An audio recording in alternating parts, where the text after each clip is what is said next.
Welcome back, everybody, to another deep dive. Yeah. Today, we're going to be talking about something that I think a lot of people are familiar with, Yeah. and that is car trouble. Oh. And this is something that, we've all maybe been there, Oh, yeah. whether it's our own car or somebody we know or. It's inevitable. Exactly. Yeah. And the source material we have today is really cool because it's actually from an English language learning dialogue. Okay. Cool. And the point of it is to introduce vocabulary and phrases that are related to, if you have car problems and you're talking to a mechanic, or Yeah. even just talking to a friend about your car problems. So, Yeah. we're going to try and unpack all that stuff and understand the nuances of some of these terms and phrases. Absolutely. Like, so you, the listener, can feel more confident when it comes to, understanding these things or even discussing them yourself. Yeah. And especially if you're in a situation where you're talking with a mechanic, it can be pretty intimidating. Oh. If you don't have the vocabulary or just the awareness of how to speak about these things. Totally. And it can feel really, you feel really vulnerable when your car breaks down. Absolutely. Especially if you don't know a lot about cars. Absolutely. Yeah. Power dynamic right there. For sure. For sure. Yeah. So we have a couple of scenarios that are going to play out here in this dialogue. And the first one is there's a car that starts spewing white smoke. Uh-oh. And then it just stops working altogether. Never a good sign. No. And then they're able to get it to the mechanic. Okay. And the mechanic kind of gives a diagnosis. Okay. And then we're also going to look at some other examples from the source material of just some related vocabulary and phrases Gotcha. that they bring up. Okay. So let's just jump right into it. Yeah, let's do it. So the dialogue opens with the driver, and it's kind of funny because they call their car a stupid old car. Right off the bat. Yeah, and they say that it started spewing white smoke, and then it just died on me. Oh, no. Classic. I know. Yeah. So there's a couple things I want to point out there. Okay. So the first thing is they use this phrase spewing white smoke, which is kind of, it's not super technical. It's evocative. Yeah. Yeah, it's definitely giving you a sense of the intensity of this situation. Totally. And then this phrase that they use, died on me. Right. I mean, it's so common, right?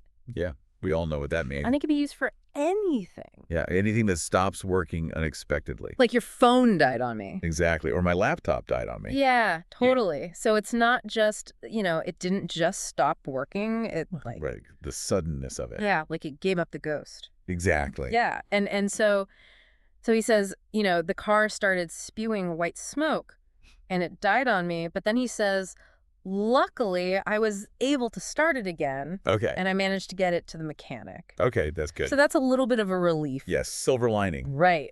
to this whole white smoke situation. Totally. And then we're introduced to the mechanic, and he has that, kind of classic mechanic persona. Okay.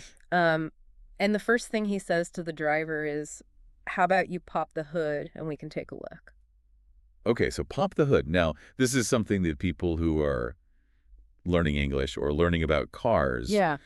this might be a new phrase for them. Absolutely. Yeah. But I think even for native speakers, sometimes you hear these things and you don't really think about what they mean. You just take them for granted? Yeah. Yeah, exactly. And it's just become this shorthand for, Yeah. open the hood of the car. Right, because there's a latch or a button or something you have to do to release the hood. Right. And usually it pops up a little bit. Right, exactly. So that's where I think that comes from. But Yeah. it's just interesting how we developed this, Kind of like a slang. yeah, like a little slang for For car talk. car talk. Yeah. Yeah. And you hear the same thing with, like pop the trunk. Exactly, which is referring to the back storage area. Yeah, the boot. A boot, yes. So the hood is open now. Okay. The mechanic's taking a look, and then he utters those words that nobody wants to hear. What's he say? It doesn't look good. Oh, boy. And the driver immediately responds with, well, it was my birthday present last month. And it's brand new. Oh, no. So there's a couple things there, too, Okay. that are interesting. So the first thing is the mechanic saying, doesn't look good. Right. It's like the understatement of the century. Totally. And the driver immediately feels the need to point out that, this is a new car. This shouldn't be happening. Right. This shouldn't be happening. And the way he says it is interesting, too. He's like, it's brand new. I got it just last month. Right. He's emphasizing the newness. Yeah. Yeah. And I think when people say brand new, they're not just saying it's new. They're saying, It's pristine. Yeah. It's fresh off the line. yeah, it just came out of the box. Right. Exactly. No mileage on it. Totally. Totally. So the mechanic then kind of, reveals what the problem is. Okay. Lay it on me. And he says, I can tell from the stinging coming from the radiator that it's overheated. Okay. So now we're getting into this car terminology. Yeah. Radiator. And I think that this is a good point to maybe just step back for a second Sure. and talk about what a radiator does. Okay, so for those of us who aren't mechanics, Yeah. what is the function of a radiator? Right. So essentially the radiator is part of your car's cooling system. Okay. And your engine, when it's running, obviously creates a lot of heat. Right. And the radiator is usually located at the front of the car so it can get good airflow. Okay. And it basically dissipates all that heat. Gotcha. So the radiator is filled with this fluid called coolant. Right. And it's usually a mixture of water and antifreeze. Okay. And this coolant circulates through the engine. It absorbs the heat, and then it goes back through the radiator where it cools down. Gotcha. So it's like a continuous loop. Exactly. Yeah. So when the mechanic says the radiator is stinging, it means it's extremely hot. Right. And this is probably because there's not enough coolant in there, or maybe the coolant's not circulating properly. Right, which is obviously a huge problem. Yeah, and we're going to find out just how much of a problem that is. Oh. Because the mechanic then goes on to say, well, because of that, now the pistons are busted, and so is your transmission. Oh, my God. Yeah, so like... Double whammy. Huge problem. Right? Yeah. And they use this word busted, Right. which is kind of a slang way of saying broken. It's very informal. Yeah. Yeah. But it's just like, it's like... It's busted. Yeah, it's done. It's toast. Yeah, exactly. It's kaput. So let's talk about pistons and transmissions, because those are two pretty important Car parts, yes. parts of your car. Yes. So pistons, what are those all about? Okay, so pistons are these cylindrical components that move up and down inside the engine cylinders. Okay. And that movement is what's powered by the combustion of fuel and air in the engine. And that movement is what ultimately turns the wheels of your car. Okay, so it's like this reciprocating motion that gets turned into rotational motion. You got it. Okay. So without the pistons doing their job, the car's not going anywhere. Right. Yeah. And then what about the transmission? So the transmission is what takes all that power generated by the engine and the pistons, Okay. and it transfers it to the wheels, Okay. and it allows you to, change gears. Right. So you can go uphill, you can cruise on the highway. So if the transmission's busted, you're not going anywhere. Pretty much. Right. Yeah, you might be able to limp along, Right. but you're not going to have any power. You're not going to be able to shift gears properly. Yeah, it's a big problem. Yeah, it's a big problem. So the mechanic kind of delivers this news, and then he says, you really should have called me when it first died. Oh, right. Back to that phrase, died on me. Right. Yeah, he's saying as soon as it happened. Yeah, you should have called me. And maybe he could have given him some advice to prevent further damage. Right? Like, don't try and restart it. Right, exactly. But Yeah. Hindsight's 20/20, right? Always is. Yeah, so now the car is at the mercy of the mechanic. Okay. And they start talking about, how they're going to get it fixed. All right, so what's the prognosis? Well, the first thing he says is that it's going to take at least 2 weeks, Oh, wow. which is not what you want to hear. No. And the reason is that he has to order spare parts. Okay, and this is another term that might be new Yeah, for some people. spare parts. Yeah, what are those? So basically, spare parts are any kind of replacement components Yes. that are needed to fix something. So, in this case, it could be new pistons, a new transmission. Yeah, exactly. Or it could be something smaller, like, filters or belts or hoses. Right. But the fact that he has to order them Yeah. means that, it's probably not going to be a quick fix. Not something he's got just lying around. Yeah, exactly. Yeah. And then he goes on to list all the things he has to do, and it's a lot. Lay it on me. He's got to order the spare parts. He's got to take apart the electrical system, Oh, wow. the fuel pump, the engine. The whole shebang. I know. And then he's got to put it all back together. Yeah, that's quite the project. Yeah. So this phrase, take apart, I think it's pretty self-explanatory. Yeah. But essentially what it means is to disassemble something. Right. And mechanics do this all the time to get to the damaged parts, Right. or to diagnose the problem, or to clean and inspect things. It's like a puzzle. Yeah, You exactly. got to take it apart to see how it works. And he also mentions the fuel pump, Right. which is another important part of the car. So what does that do? So the fuel pump pumps the gas from the gas tank to the engine. Okay. And without it, the engine's not going to run. Right. So it's pretty essential. Pretty Yeah. essential, yeah. Yeah. So at this point, you can really sense the driver's getting frustrated. Yeah. I can I imagine. mean, being without a car for 2 weeks, That's a huge inconvenience. especially, if you need it to get to work or do errands. Your daily life revolves around your car. Totally. And it just highlights how much we depend on our cars. It really does. Yeah. So we've heard a lot of car terminology here. Yeah, there's been a lot. It's time for a vocabulary recap. Yes, let's do it. Okay. So first up, we have the radiator. The infamous radiator. Yes. So as we discussed, this is at the front of the car. Right up front for that airflow. Yep. And it keeps the engine from overheating. Crucial job. Absolutely. And it uses coolant to do that. Right, the water and antifreeze mixture. Exactly. Yeah. And if it overheats, that's when you start to see things like steam or, in our example, white smoke. Never a good sign.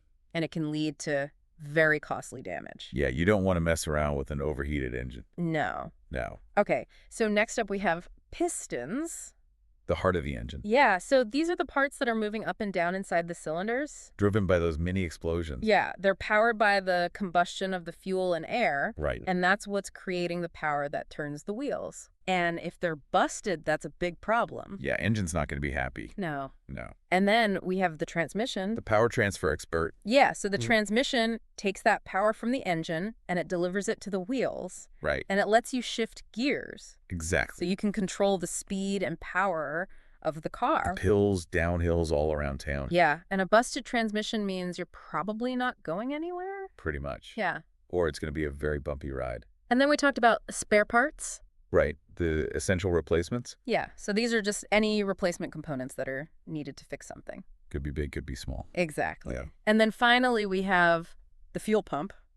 The gas station attendant of your car. Yes. So this pumps the gas from the tank to the engine. Keeping the engine fed. Yep, and without it, you're not going anywhere. No, engine's going to be thirsty. So those are some of the key car parts that we talked about. Okay. But we also had some really useful phrases that came up. Right, like everyday language. Yeah, so the first one was die on me. Right, which we all know and love. Yeah, and it can apply to more than just cars. Oh, yeah, anything that stops working suddenly. Monitors, appliances. Even your hopes and dreams. Ooh, that's deep. Just kidding. Okay, good.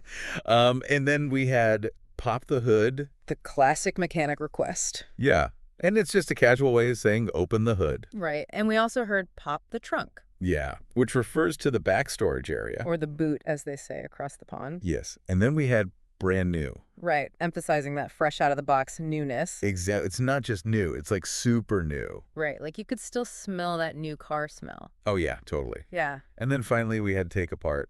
the disassembler's motto. Yeah.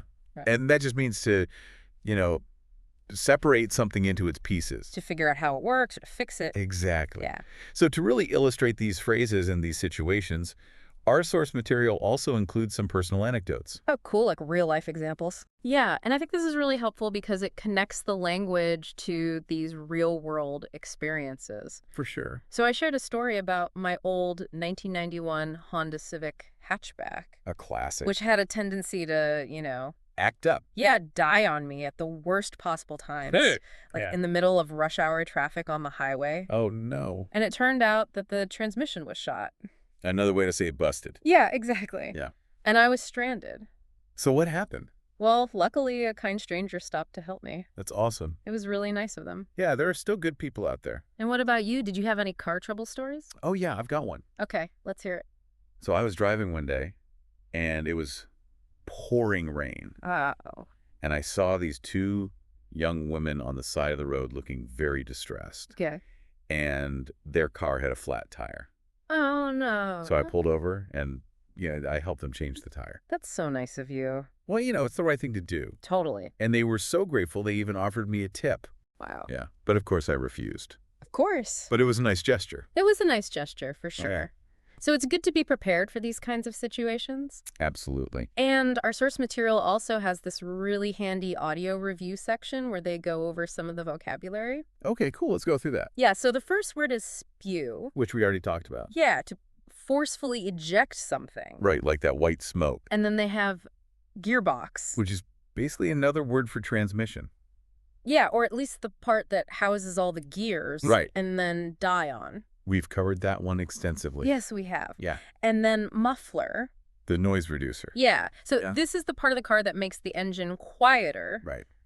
And then busted. Our favorite informal term for broken. And then they have cruise control. Ah, the highway driver's best friend. So this is the system that lets you maintain a constant speed without having to keep your foot on the gas Exactly. and then take apart, which we talked about. The disassembler's delight. And then overtake. To pass another car on the Yeah. road. And how about... A polite way to make a suggestion. Yeah. Like, how about we pop the hood? Exactly. Yeah. And then finally we have boot. The British trunk? Yes. So for our American listeners, boot is the same thing as the trunk. Just a different word for it. Yeah. So that's pretty much it for our vocabulary review. All right, so we've learned a lot about cars today. We have, and hopefully now you have a much better understanding of the language surrounding car trouble. Yeah, so next time you're at the mechanic, Or talking to a friend about their car. you'll be able to hold your own. Exactly. So to wrap things up, I want to leave you with a little something to think about. Okay. You know, we rely on so many different machines and gadgets in our everyday lives, That's true. and they all have their own little quirks and ways of breaking down. Yeah. So what are some other everyday mechanical or technological failures that have their own unique vocabulary and stories associated with them? Something to ponder. It is. Yeah. Thanks for tuning in to another deep dive. See you next time.